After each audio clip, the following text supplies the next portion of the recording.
Graça e paz, boa noite. Então eu queria convidar vocês a abrirem a Bíblia, o texto que eu escolhi, para a gente conversar um pouquinho sobre servir a Deus de todo ser na igreja local. Qual o texto, para falar sobre esse assunto?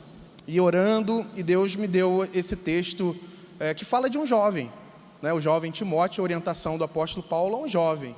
E eu achei muito interessante e eu queria pensar com vocês.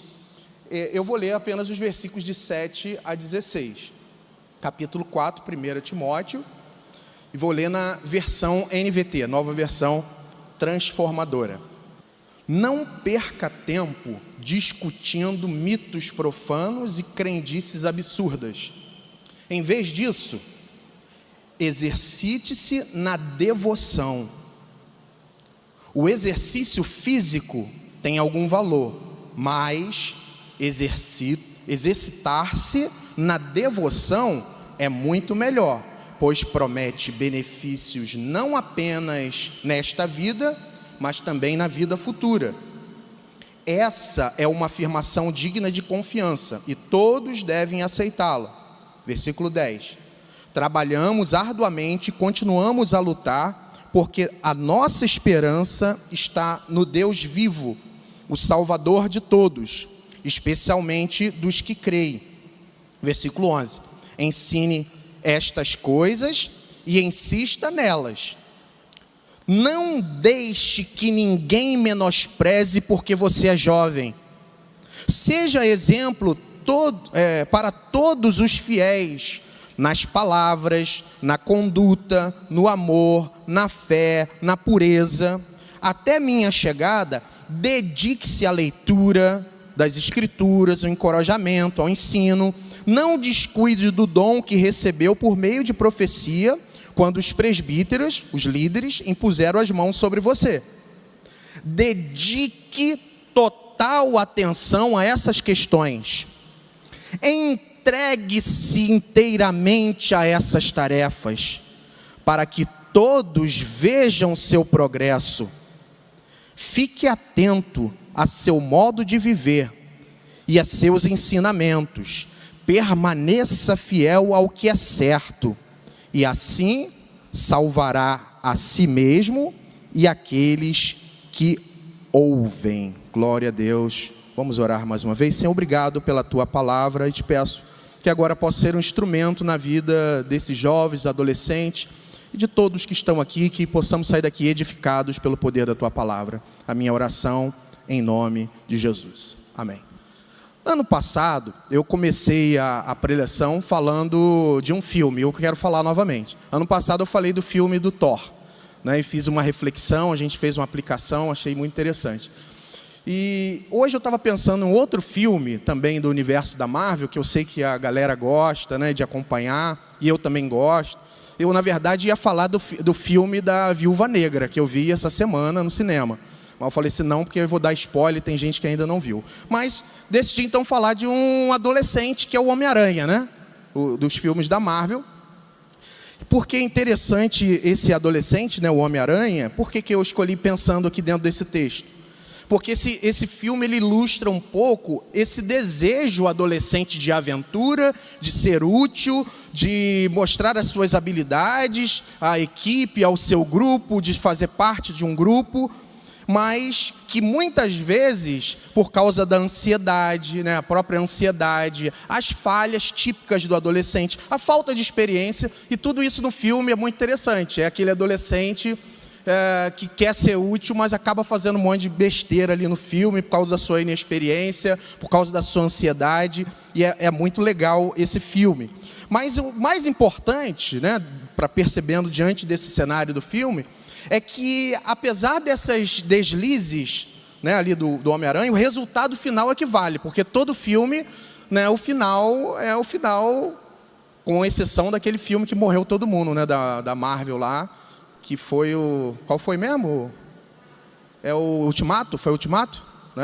Ultimato, todo mundo ficou assim, meu Deus, que final é esse? O pessoal xingando lá no cinema, mas filme de heróis sempre termina bem, E mais interessante que esse filme também termina bem, e o que fica como lição é de um adolescente que foi útil, que contribuiu para a equipe, que salvou vidas do bandido lá.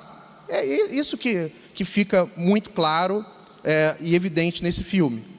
No texto que a gente leu, que a gente acaba de ler, claro, salvo as peculiaridades do texto, diferente do que eu acabei de narrar nessa ilustração, a gente remete um pouco a essa ideia, porque Timóteo era jovem, né? Essa carta ela foi escrita pelo apóstolo Paulo, né,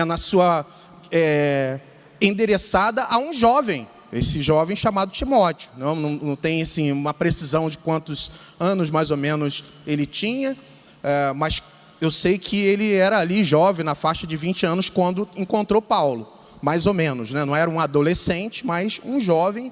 E vocês vão entender porque o contexto daquela época, o jovem era um pouco desprezado, porque era uma cultura onde se valorizava as pessoas mais experientes, né? De mais idade. Então é importante a gente destacar esse contexto, né?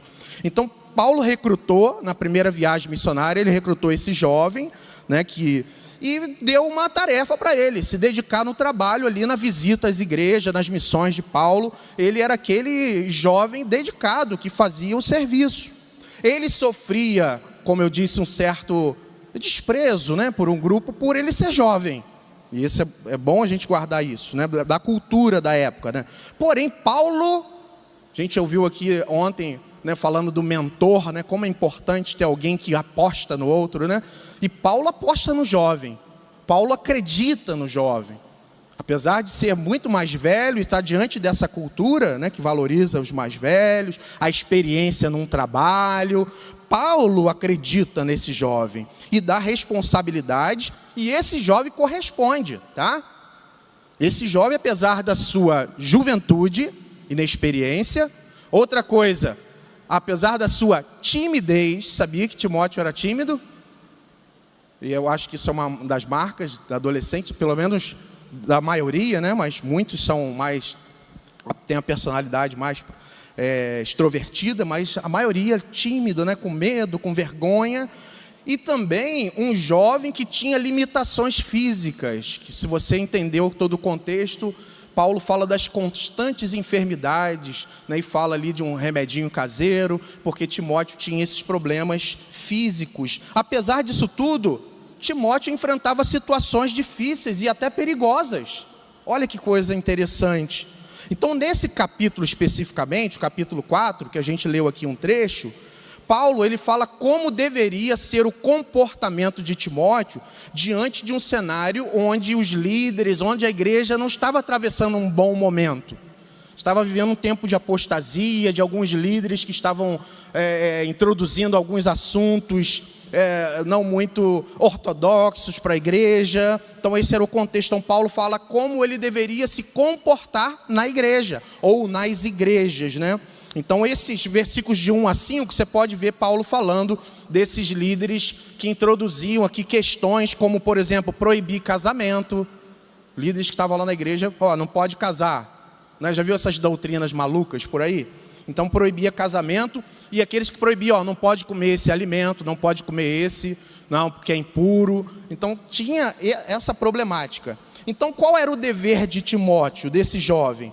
Diante desse cenário difícil, era advertir os irmãos dentro da igreja, o propósito dele de servir a Deus na igreja, e agir com todo o teu ser, com toda a sua vida integralmente, como um servo de Jesus Cristo nas igrejas que ele passava, como um ministro, como um servo dedicado, como aquele que supre, servindo, ministrando, servindo a sua congregação, servindo as igrejas que ele passava ali nas viagens, sustentando o ministério do apóstolo Paulo. Portanto, diante dessa introdução pouco longa aqui que eu fiz com vocês, o que a gente aprende dentro desse bloco, desse texto?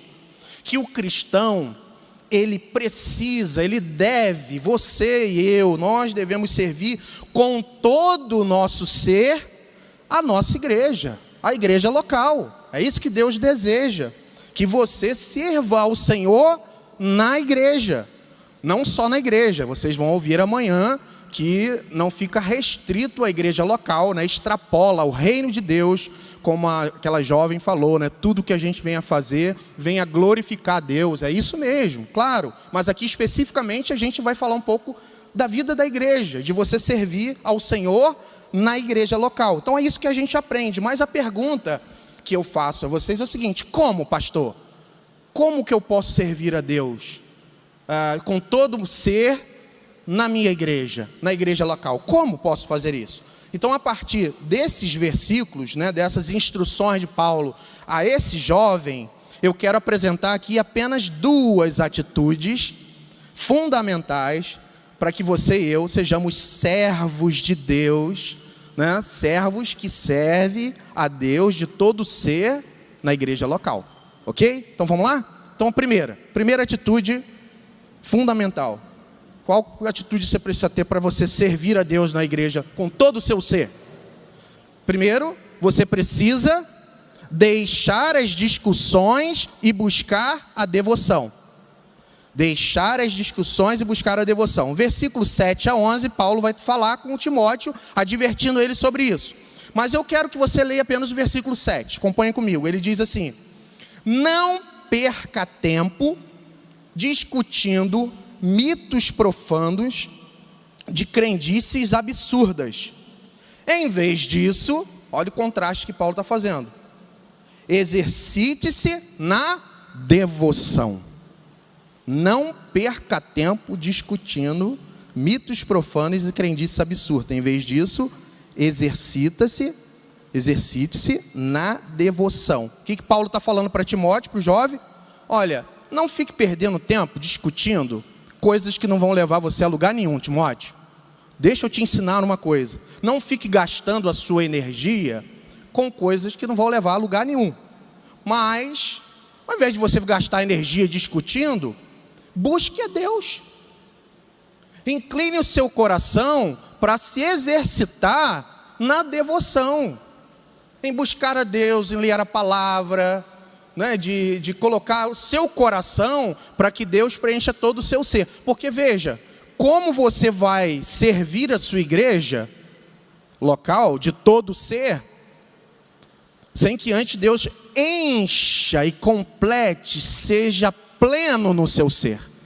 Então é mais ou menos isso que Paulo está dizendo para Timóteo. Olha, calma, antes de eu falar aqui, dar os passos do que você precisa fazer na igreja local, primeiro Deus precisa ser o centro, tem que preencher todo o seu coração, precisa dominar o seu coração. Então cuidado para não ficar gastando o seu tempo com coisas que não levam a lugar nenhum. E deixa eu pensar aqui com vocês, fazendo uma contextualização, uma aplicação.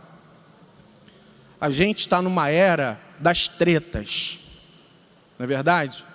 Das discussões na internet. Eu vou citar só duas, tá? É claro que o que eu estou fazendo aqui é a contextualização. O contexto de Timóteo era as questões ali doutrinárias, questões na igreja, que Paulo falou: olha, não discute com isso não, que isso aí não vai levar a nada. Exercita-se na piedade, exercita-se na devoção. Tá, a aplicação que eu vou fazer hoje, dois assuntos que é treta. Primeiro, política. Esquerda, direita. É treta ou não é? Hã? E tem gente da igreja que fica lá dias, horas, se estressa. Eu só não vou pedir para levantar a mão quem fica assim estressado, né? Mas eu sei de contextos familiares em que o filho não fala mais com o pai porque o pai tem uma linha de pensamento político, o filho adolescente às vezes estudando, está na faculdade, aquela coisa toda, o confronto, e vira inimizade em casa, sabia disso? Claro que vocês sabem, né? Então é porque é um desgaste, uma energia. Outro assunto, só para a gente não avançar, né? Mas esse é um assunto do momento. Agora, outro assunto talvez que não seja para vocês, né? Mas eu lido com jovens, alunos no seminário, o pastor Levi está aqui também, é professor lá no Betel Brasileiro, e sabe que os jovens gostam de entrar em treta teológica também. Calvinismo arminiano, perde salvação, não perde salvação, aí fica aquela coisa. Aí ele vai para a internet, para a rede social e pancada. E desgasta, e daqui a pouco está xingando o outro. É assim mesmo. menosprezando o outro e depois inimizade. E eu constantemente tenho que falar com meus alunos para dizer o seguinte: eu lembro de um jovem que eu levei ele para um congresso de teologia, e ele estava nessa treta política. E eu estou vendo ele lá, na hora do intervalo, comprando vários livros de teologia e política. E aí você pensando, poxa, fulano quer estudar, né, ali os livros, porque ele quer ensinar na igreja, ele quer servir com todo o ser na igreja, né? Poxa, é para isso? Não. Sabe para que ele comprou os livros lá? Uma pilha de livros sobre isso? Porque ele quer ganhar o debate na internet. É para isso que ele quer. Ele não quer servir, ele não quer estudar. Aí eu falo isso para os alunos. Você está aqui, você quer conhecimento teológico, mas não é para ficar em treta na internet. Mas não é para querer ficar vencendo o debate dentro da sua casa. Gente, deixa eu abrir um parênteses aqui. Eu não estou falando que a gente não deve ter debates sadios sobre esses assuntos, tá? É outra coisa. Eu estou falando de gente que entra por esse caminho de internet e entra numa discussão sem fim, que não leva a lugar nenhum. Ou na verdade, leva a um lugar, sim. Leva a inimizade, a discórdia, a separação, a tristeza, a angústia. Gente, tem gente perturbada por causa dessas tretas de internet. Depressiva. Então, leva a esse lugar. Então, é mais ou menos Paulo dizendo o seguinte: meu filho, não entre, deixe a discussão e se aplique à devoção. Exercite a devoção. E Paulo usa até no versículo seguinte, ele usa uma comparação de um atleta. Eu acho que também é muito válido a gente nesse momento de Olimpíadas. Claro que na mente de Paulo, ele está na memória dele usando os gregos que utilizavam o exercício físico como uma forma de cultuar o corpo, cultuar o físico. E claro, a cultura grega que se espalhava nas províncias romanas, né? E eles então levavam as Olimpíadas, né? Então havia um culto ao corpo. Então Paulo não está dizendo que você não deve se exercitar, né, para o seu físico, para a sua saúde. Eu mesmo, eu perdi aqui mais de 10 quilos, estou exercitando. Hoje mesmo, à tarde, dei a minha corridinha, cuidando, né? Graças a Deus, estou nesse exercício. Então, Paulo não está dizendo isso, mas Paulo está dizendo de pessoas, assim, mais ou menos isso. Olha, da mesma forma que o atleta lá, o que você exercita o seu corpo, né, você precisa exercitar-se na devoção. Talvez você esteja perguntando, pastor, mas como é que eu me exercito na devoção? O que é isso? É o que a gente chama na teologia de disciplinas espirituais. O atleta lá não se esforça, não tem que fazer os exercícios para ter uma boa forma.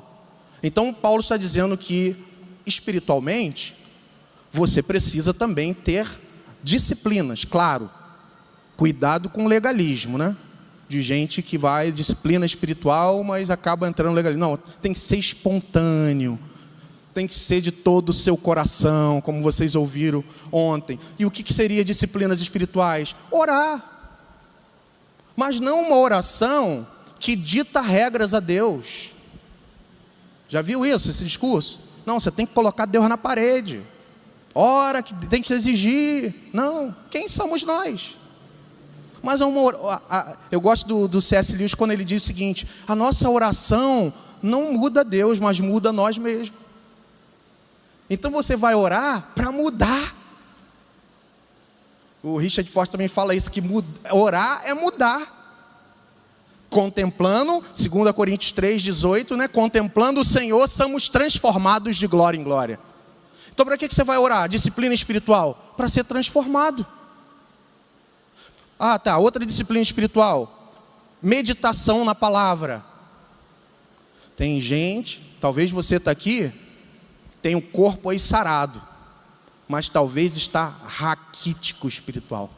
Estamos vivendo num momento em que a gente não tem tempo para orar, para parar para orar, para ler Bíblia, para meditar, essa correria, nesse estresse. E tem gente, e a gente está raquítico. Mas deixa eu dizer uma coisa: como você vai servir de todo ser a igreja, se o seu ser não estiver preenchido com o autor da glória, com o ser glorioso que é o Senhor. Você precisa se exercitar na devoção, na piedade. Buscar a Deus de todo o seu coração. Eu lembro de um vídeo que eu passo para os alunos, quando eu falo sobre isso, do Bill Hybels. Meu inglês não é muito bom, não. Não é muito bom, não. Eu não tenho inglês, melhor dizendo. É horroroso. Mas o Bill Hybels, ele tem um vídeo que ele fala da cadeira de Deus. Aí tem era um jovem da igreja. Não, pastor, eu não tenho tempo para esse negócio de orar. Aí ele disse o seguinte: nós sempre, olha que frase impactante, nós sempre temos tempo para aquilo que a gente considera importante. Então, se você não tem tempo para orar, falar com Deus, meditar, ouvir a voz de Deus pela palavra, isso não é importante. Deus não é importante. Aí ele ficou incomodado com aquilo. Não é possível. E ele muito ocupado, né? Ele comprou uma cadeira de balanço. Depois vê lá o vídeo lá, a cadeira de Deus. Só estou aqui resumindo. E o cara comprou a cadeira de balanço, botou na varanda e todo dia ele tirava 30 minutos antes de ir para o trabalho. Lia a Bíblia, meditava, aplicava, tentava aplicar aquilo na vida dele, oração. O pastor foi fazer uma visita e disse, a esposa, ai, como um dia eu queria chegar a essa esposa dizendo assim, a vida do meu marido está sendo transformada nessa cadeira. Não, mas não é a cadeira, o Deus que ele está buscando nessa cadeira. Aí, resumindo ali a história, esse homem veio a falecer. No dia do velório lá, o pastor chegou para ela, olha, mas aquela cadeira tem algum segredo, né? Aí ela falou, pastor, a vida do meu marido foi transformada pelos encontros que ele tinha com Deus naquela cadeira. E aí, o que você vai fazer com a cadeira? Aí ela, eu vou levar para os meus filhos, os adolescentes. E essa cadeira simbólica, mas que representa um lugar onde a gente se encontra com Deus para orar. Para um tempo no meio da agitação, para encontrar Deus. E para que Deus preencha o nosso ser, esteja plenamente, seja integralmente no nosso ser. E aí o Bill Hybels, ele dá o exemplo, que ele falou assim, olha, a minha cadeira, né, cada um deve ter a sua cadeira simbólica. Ele disse, sabe qual era a cadeira dele, onde ele se encontrava com Deus? Por muitos anos ele fez isso, decisões ministeriais, numa mesa no Burger King. Parava lá na cidade, naquela mesa ali, e orava, meditava, fazia as anotações ministeriais, porque a casa dele tinha uns filhos pequenos, era agitação só. E ele ia para aquele lugar, ele dando exemplos de como a gente dá desculpas, que não tem tempo, que é agitado, mas a gente tem tempo para as tretas de ficar o dia todo lá discutindo. É isso que Paulo está falando. Então, cuidado. Então, você hoje, que você possa então estar se dedicando o seu tempo, saindo. Você está aí gastando a sua energia e o tempo nas tretas ou buscando a Deus em oração?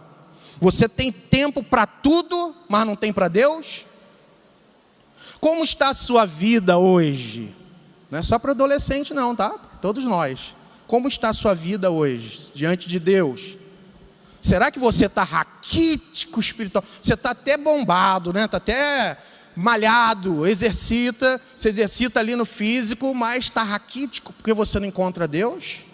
Como é que você está? Você está conversando com Deus diariamente? Você está ouvindo a voz de Deus pela palavra? Você quer servir mesmo a Deus com todo o ser em sua igreja, todo o coração? Deus não quer suas mãos, Deus quer o seu coração. O seu coração por inteiro. Por isso, se exercite na devoção. Estava conversando ali com o pastor Levi, falando isso, né? Deus não quer a metade do seu coração. Deus quer ter todo o seu coração. Por isso, que antes de fazer, você precisa ser completamente de Jesus. O seu coração controlado e dirigido por Ele. É isso. Eu lembro quando em Marcos capítulo 3, Jesus chamou os discípulos, tem um trecho que eu gosto muito que ele diz assim, e chamou aqueles que quis para que estivesse com Ele e enviasse a pregar. Antes de enviar a pregar, eles precisavam estar com Jesus. Então, antes de fazer qualquer coisa, você precisa estar na presença de Deus, buscar a presença de Deus e deixar que Ele seja o centro do seu coração. Segundo, então primeiro, deixar a discussão e buscar a devoção. Segundo, deixar a depressão e seguir no padrão. Versículo de 12 a 15, mas vou ler só o 12, que eu acho fantástico esse versículo aqui para a gente. Não deixe que ninguém o menospreze porque você é adolescente. Aqui é a versão de Márcio agora, mudei aqui na hora. Seja exemplo para todos os fiéis na palavra, na conduta, no amor, na fé e na pureza. Os mestres ali, aqueles mestres apóstatas, né? Que nos versículos de 1 a 5 eu disse ali, que depois você lê com calma, possivelmente eram superestimados e poderiam estar menosprezando ou descartando Timóteo por ele ser jovem, talvez. Por isso Paulo dá essa orientação. E eu disse para vocês que tinha um fato ainda de Timóteo ser muito tímido e limitado fisicamente, porque tinha enfermidade. Já falei isso para você, é uma enfermidade crônica. Então é possível que Timóteo sofreu bullying na igreja. Levou um cascudo, sai daqui, você está fazendo o que na igreja? Você não pode contribuir? Dá um chute. Você é muito garoto ainda, não trocou nem as fraldas. Sai daqui, moleque. Ou com essa enfermidade, você acha que você vai conseguir fazer alguma coisa? E tapa na cabeça. Mas Paulo, ele chama a atenção desse jovem para fazer com que essas pessoas na igreja o respeitem. Claro, mas como Timóteo deveria fazer? Eu vou me fazer grande, eu vou me gabar, para mostrar, para ser aceito. Não é isso que Paulo está falando. Não é para se gabar, não, eu sou o queridinho, eu sou filho na fé do apóstolo Paulo. Não é dessa forma. Mas de se conduzir como um jovem ou um adolescente que também pode mostrar a sua sabedoria, a sua consagração no Senhor, o seu valor, os seus dons. E isso, ou seja, né, essa conduta deveria então conquistar o respeito da igreja local, de maneira natural e espontânea, através da dedicação desse jovem na igreja local, dedicação nas tarefas, no serviço. Que serviços são esses? Que tarefas que Paulo enumera? Ele dá algumas aqui que eu vou passar rápido para a gente, por causa do nosso tempo. Ele fala para ser exemplo na palavra, ou seja, nas conversações na igreja, ou na hora de falar, como essa jovem falou de maneira tão linda, bonita a palavra de Deus. É isso, mostrar e dizer o seguinte: olha o valor, olha como Deus usa a boca de um adolescente, de um jovem, olha como Deus é maravilhoso, são pessoas de valor. Então, as palavras, seja exemplo na palavra, na conduta, hábitos saudáveis dentro da igreja. Você pode servir a Deus dessa forma. O modo como trata as pessoas, os mais velhos, os pais. Ser exemplo de amor, como ele diz aqui, o amor prático. O que é o amor prático? Uma preocupação com o próximo, sempre buscando o bem-estar das pessoas. Tudo isso na igreja. É claro, gente, deixa eu abrir um parênteses e falar aqui. Eu estou trazendo aqui um padrão. Timóteo já era vamos dizer assim, um pastor ou um seguidor de Paulo, trabalhando com o apóstolo nas missões, tá? Mas eu acho que dá para a gente aplicar para a nossa vida, a vida dos nossos jovens dentro da igreja. E exemplo de pureza, se está namorando na igreja, o adolescente, o jovem, cuide da pureza, cuide dessas coisas, seja exemplo, você pode. E aí no versículo de 13 a 15 ele faz esse apanhado, né, e sintetiza, e lembra que ele foi chamado por Deus, Timóteo, com o propósito de glorificar Deus na igreja, e em todos os lugares, como a nossa irmã disse, com todo o coração, Com aquele que se exercitou na devoção, Deus preencheu o ser e agora ele se dedica para fazer a obra de Deus na igreja, para servir a Deus. Irmãos, nesse sentido, fazendo aqui a nossa aplicação, é muito chato, que não é o caso dessa igreja, mas é muito chato, quando eu falo assim, não é o caso dessa igreja como instituição, né, da liderança em si, de a gente ver como muitas igrejas tratam as crianças, aí vou trazer as crianças também, e os adolescentes.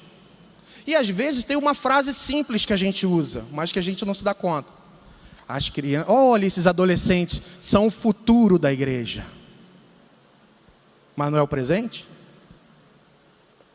Eles não têm lugar no presente, dentro das nossas organizações, porque ele só é o futuro, ele vai ser só o líder lá no futuro? Ele só vai ser alguém no futuro? Eu sei que não é isso, quando a gente fala, mas pode transmitir e está ali implícito essa verdade.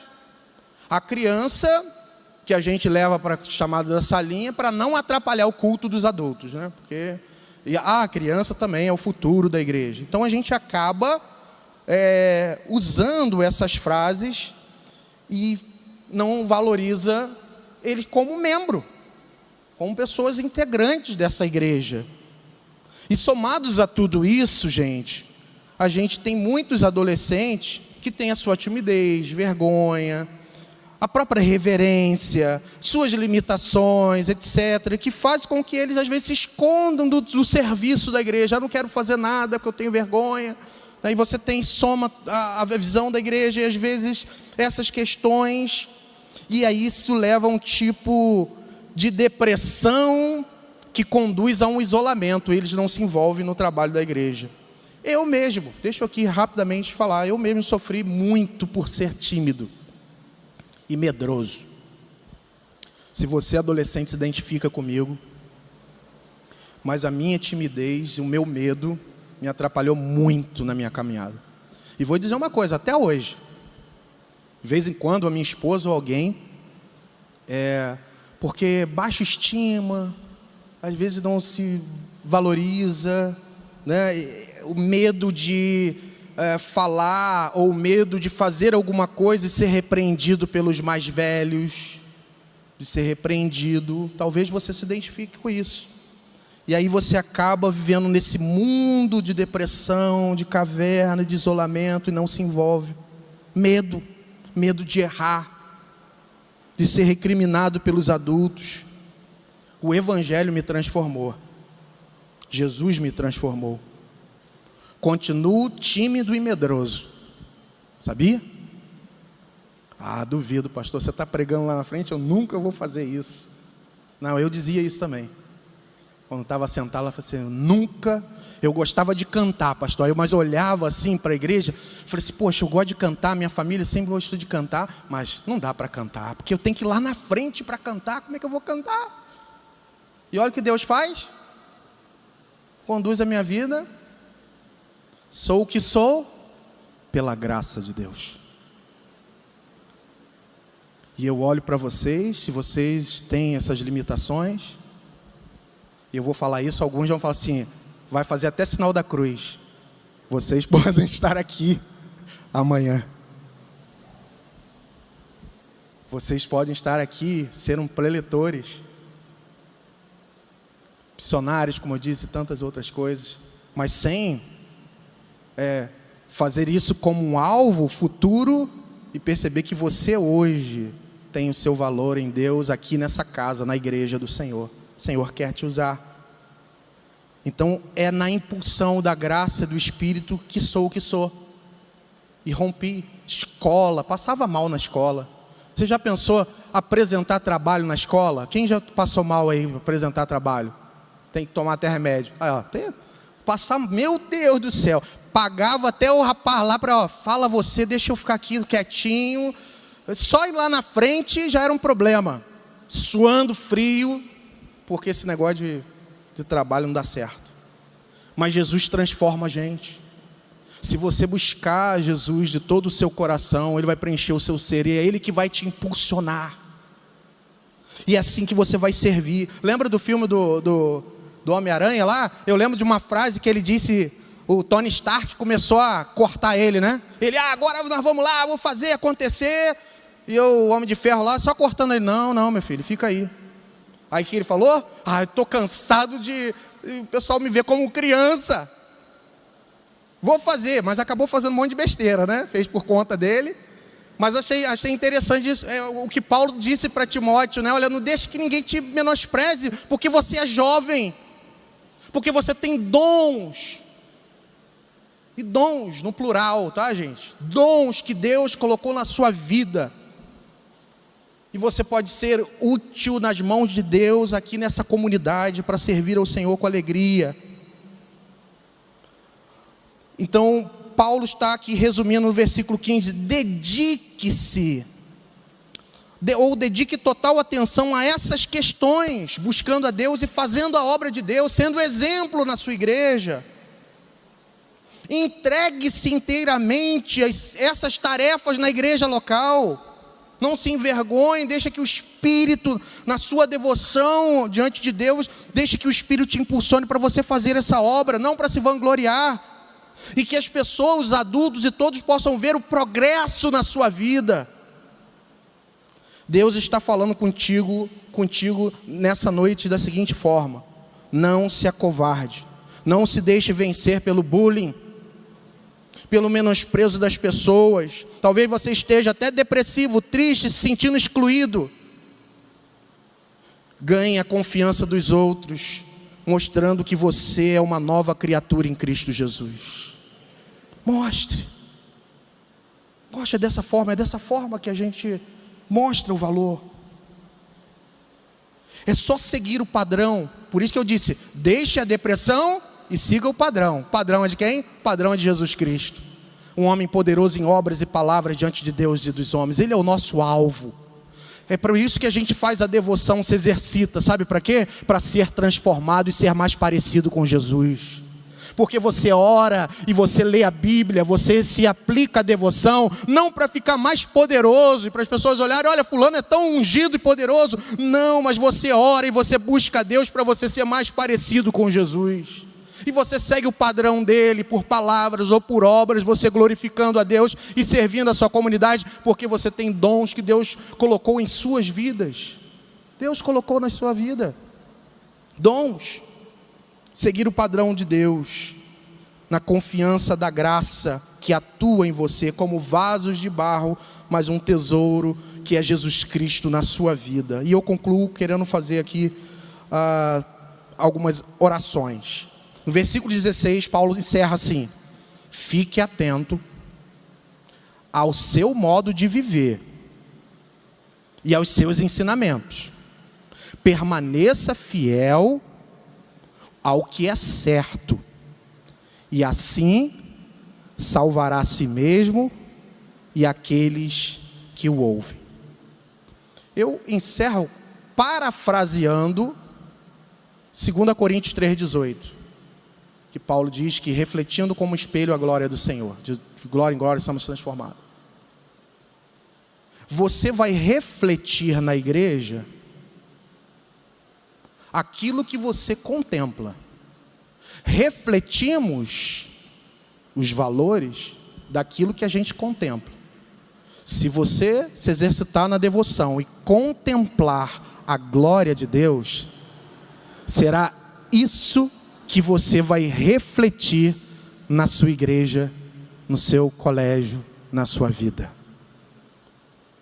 Contemple, busque a glória de Deus em devoção, que o teu ser seja transformado diante de Deus, para que com todo o seu ser, você também possa servir os seus irmãos, a sua igreja.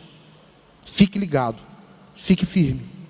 O resultado desse serviço são vidas salvas, abençoadas, e Deus glorificado e exaltado. 3 orações eu queria fazer. Se você ainda não tomou uma decisão de ser um seguidor de Jesus Cristo, de querer ter intimidade com Jesus. Ah, pastor, eu quero ter essa vida.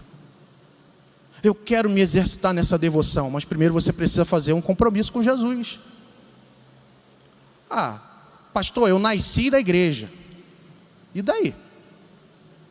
Tem aquela frase de um teólogo americano que ele diz: você pode ter nascido na igreja, ser batizado na igreja, casou na igreja, morreu, foi sepultado dentro da igreja, aqui velado na igreja, e ainda assim acordar no inferno se a sua vida não estiver em Cristo. Sua vida pode estar na igreja e não em Cristo. Então estou falando aqui para pessoas que talvez também frequentam, mas que precisam de um encontro transformador, de intimidade com Jesus. Então, se você ainda não é um seguidor de Jesus Cristo, hoje é o dia. E a condição para esse serviço na igreja local é o compromisso.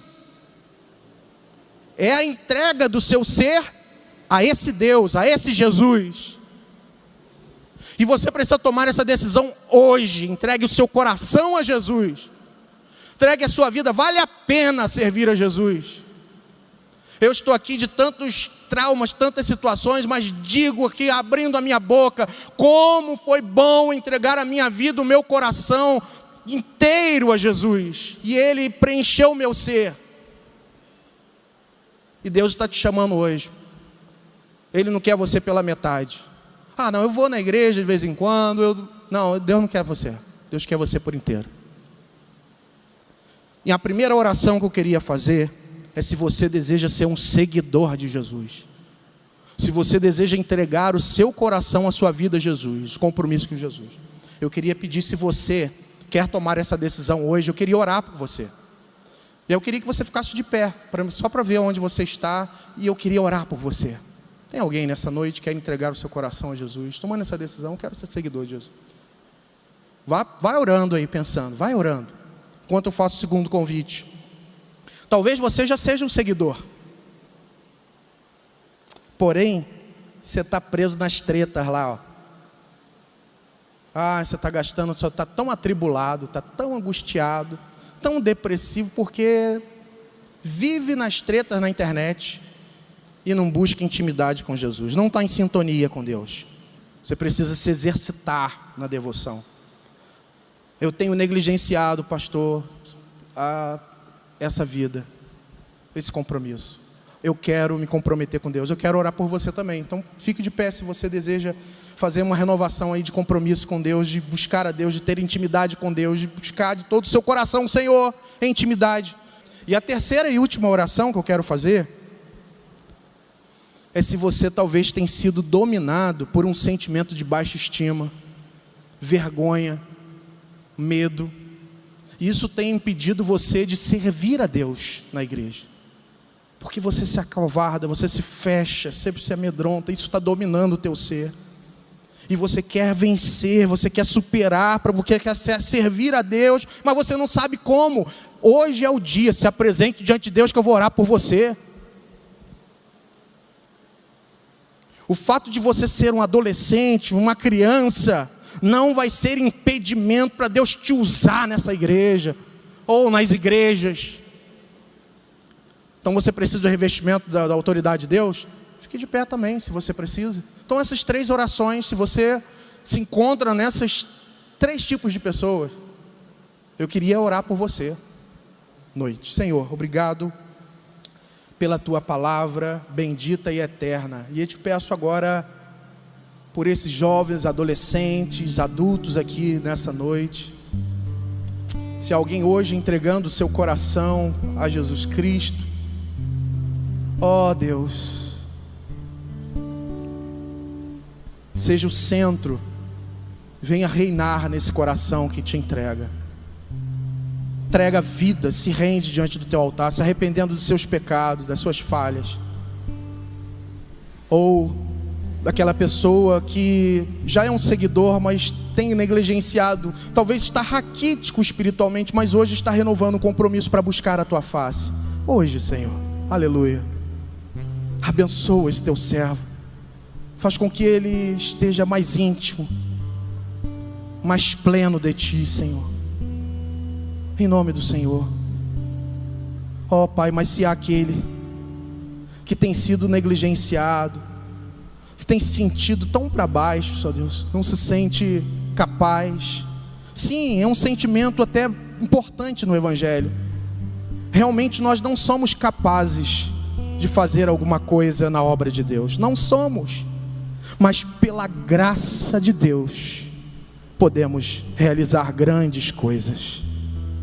Então eu venho te pedir, Senhor, que o Senhor venha romper com essa depressão, com esse medo, com esse pânico, com essa timidez, porque a tua palavra diz que o amor de Deus lança fora todo medo. Aleluia, glória a Deus. Ó Deus, só o Senhor pode fazer esse milagre como o Senhor fez na minha vida, Senhor. Se estou aqui pregando a palavra do Senhor, é porque um dia o Senhor entrou na minha história, no meu coração, e rompeu com esse medo, com a timidez, com a vergonha, com a incerteza.